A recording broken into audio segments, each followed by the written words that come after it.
kids aren't ready, but here we are going live. Good morning, Facebook. I mean, good night, good evening. Hello, Internet. Hello, Internet. It's time for chapter, I don't know what chapter we're on. This time, chapter 10 of The Wonderful Wizard of Oz. Tonight's chapter is entitled The Guardian at the Gate. Show you once again we are in the kids' room. I'm going to try to show you the room without knocking over the phone. There's the littles up there. There's Annabelle. There's my leg. I think you can see. I don't know. I'm going to spill stuff. This is terrible. Hi. Hello, Internet. Hello again, Internet. So it's time for Chapter 10 of The Wonderful Wizard of Oz. I'm excited to read it to you. Wonderful Wizard of Oz. All right, here we go. It was some time before the Cowardly Lion awakened, for he had lain among the poppies a long while, breathing in their deadly fragrance. But when he did open his eyes and roll off the truck, he was very glad to find himself alive. "I ran as fast as I could," he said, sitting down and yawning, "but the flowers were too strong for me. How did you get me out?" Then they told him of the field mice and how they had generously saved him from death.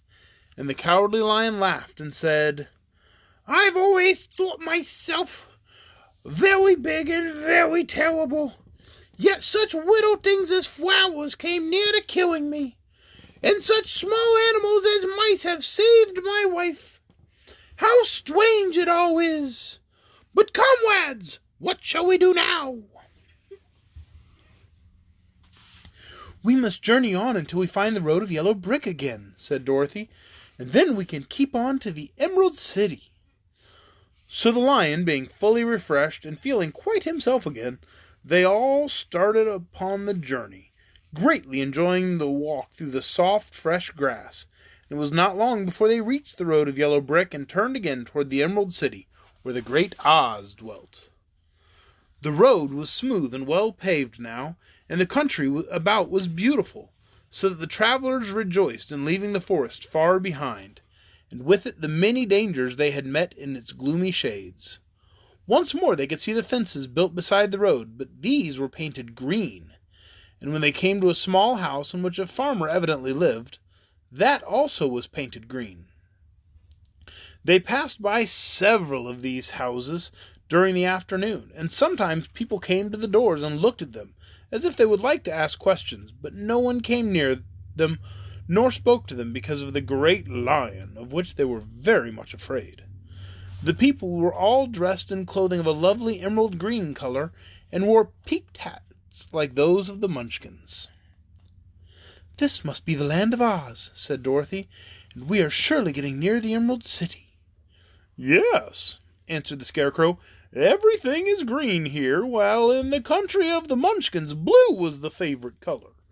But the people do not seem to be as friendly as the Munchkins, and I'm afraid we shall be unable to find a place to pass the night." "I should like something to eat besides fruit," said the girl, "and I'm sure Toto is nearly starved. Let us stop at the next house and talk to people." So when they came to a good-sized farmhouse, Dorothy walked boldly up to the door and knocked. A woman opened it just far enough to look out and said, "What do you want, child? And why is that great lion with you?" "We wish to pass the night with you if you will allow it," answered Dorothy, "and the lion is my friend and comrade, would not hurt you for the world." "Is he tame?" asked the woman, opening the door a little wider. "Oh, yes," said the girl, "and he's a great coward, too. He will be more afraid of you than you are of him." "Well," said the woman, after thinking it over and taking another peep at the lion, "if that is the case, you may come in, and I will give you some supper and a place to sleep." So they all entered the house, where there were, besides the woman, 2 children and a man. The man had hurt his leg, and was lying on the couch in the corner. They seemed greatly surprised to see so strange a company, and while the woman was busy laying the table, the man asked, "Where are you all going?" "To the Emerald City," said Dorothy, "to see the great Oz." "Oh, indeed!" exclaimed the man. Are you sure that Oz will see you?" "Why not?" she replied. "Why, it has been said he never lets anyone come into his presence. I have been to the Emerald City many times, and it is a beautiful and wonderful place, but I have never been permitted to see the great Oz, nor do I know of any living person who has seen him." "Well, does he ever go out?" asked the Scarecrow. "Never. He sits day after day in the great throne room of his palace, and even those who wait upon him do not see him face to face." "What is he like?" asked the girl. "That's hard to tell," said the man thoughtfully. "You see, Oz is a great wizard, and can take on any form he wishes, so that some say he looks like a bird, and some say he looks like an elephant. Some say he looks like a cat, and to others he appears as a beautiful fairy or a brownie or in any other form that pleases him. But who the real Oz is when he's in his own form, no living person can tell." "That is very strange," said Dorothy. "But we must try in some way to see him, or we shall have made our journey for nothing." "Well, why do you wish to see the terrible Oz?" asked the man. "Well, I want him to give me some brains," said the Scarecrow eagerly. "Oz could do that easy enough," declared the man. "He has more brains than he needs." "And I want him to give me a heart," said the Tin Woodman. "That'll not trouble him," continued the man. "Oz has a large collection of hearts, all shapes and sizes." "When I want him to give me courage," said the Cowardly Lion. "Oz keeps a great pot of courage in his throne room," said the man. "It's covered with a golden plate to keep it from running over. He'll be glad to give you some." "Well, I want him to send me back to Kansas," said Dorothy. "Where's Kansas?" asked the man with surprise.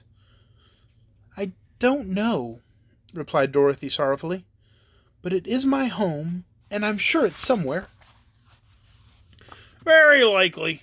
Well, Oz can do anything, so I suppose he will find Kansas for you. But first, you got to get to see him, and that will be a hard task, for the Great Wizard does not like to see anyone, and he usually heads his own way. But what do you want?" he continued, speaking to Toto.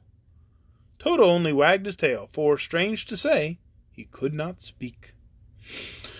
The woman now called them to supper, called to tell them that supper was ready, so they gathered around the table, and Dorothy ate some delicious porridge and a dish of scrambled eggs and a place of nice white bread and enjoyed her meal.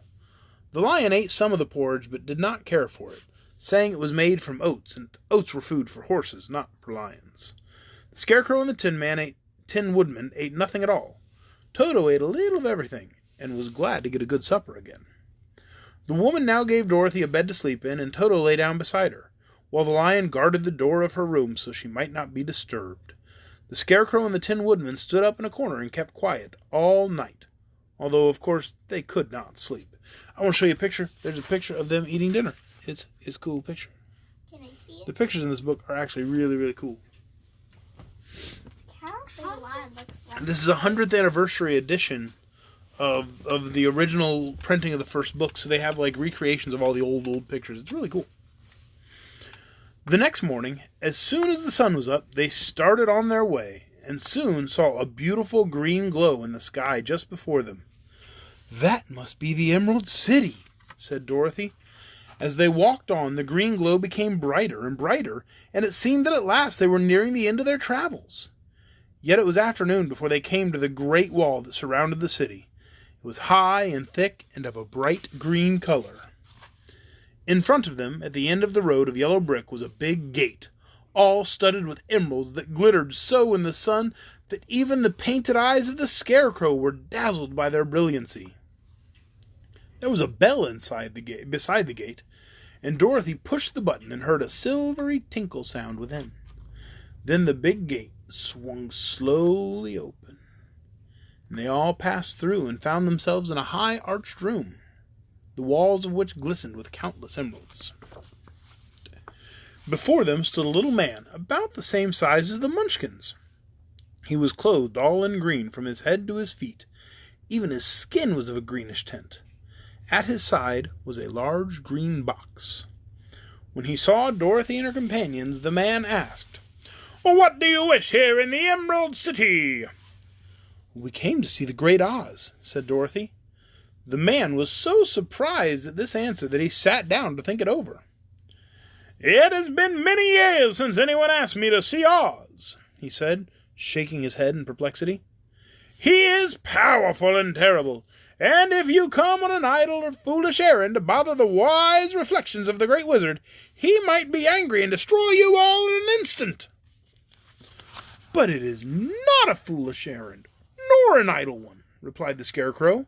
"It is important, and we've been told that Oz is a good wizard."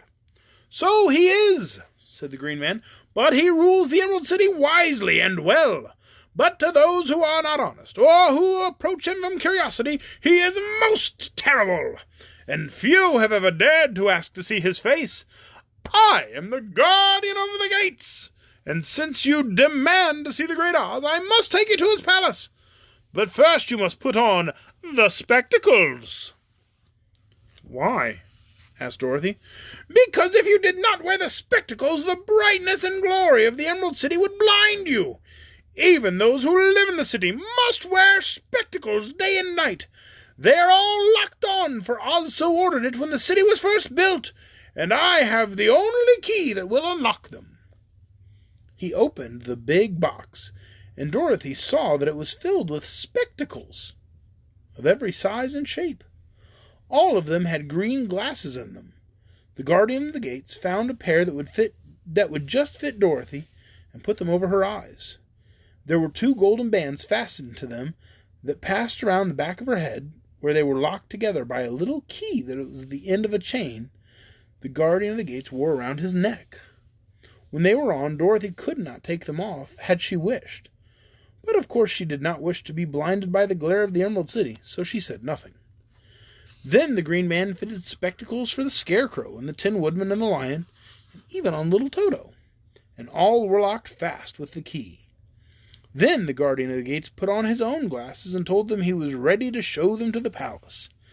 Taking a big golden key from a peg on the wall, he opened another gate, and they all followed him through the portal into the streets of the Emerald City. That is the end of Chapter 11. No, Chapter 10. Tomorrow night will be Chapter 11, The Wonderful Emerald City of Oz. So how many more chapters do we have? How many more chapters do we have, asked Ileana? Well, we just finished Chapter 10, and there's 24 chapters in the book, so 14. So in 2 weeks, we should be finishing this book and starting the second book in the series. I got the second book in the series. There's 14 books total, and honestly, I kind of think I'm just going to read a chapter a night until I read all 14 books. It should take a little over a year, but, I mean, what else am I doing, right?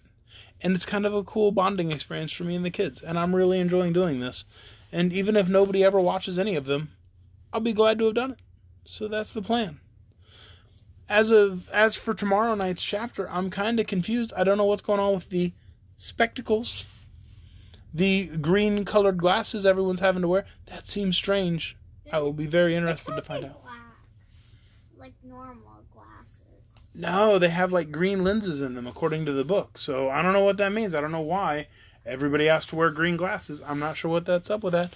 But I guess we'll find out tomorrow night when we read Chapter 11. Hooray! I wonder if they can still see things normally now that they have green glasses. I don't know if they can still see things normally now that they have green glasses.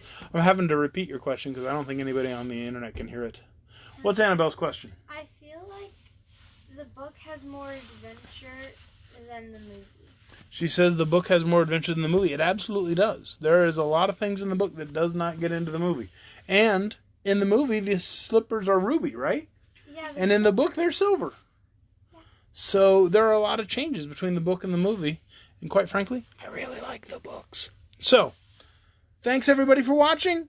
I'll see you all again tomorrow night when we read Chapter 11. And the night after that when we read Chapter 12. And a year from now when I'm reading Book 14. Good night, Internet.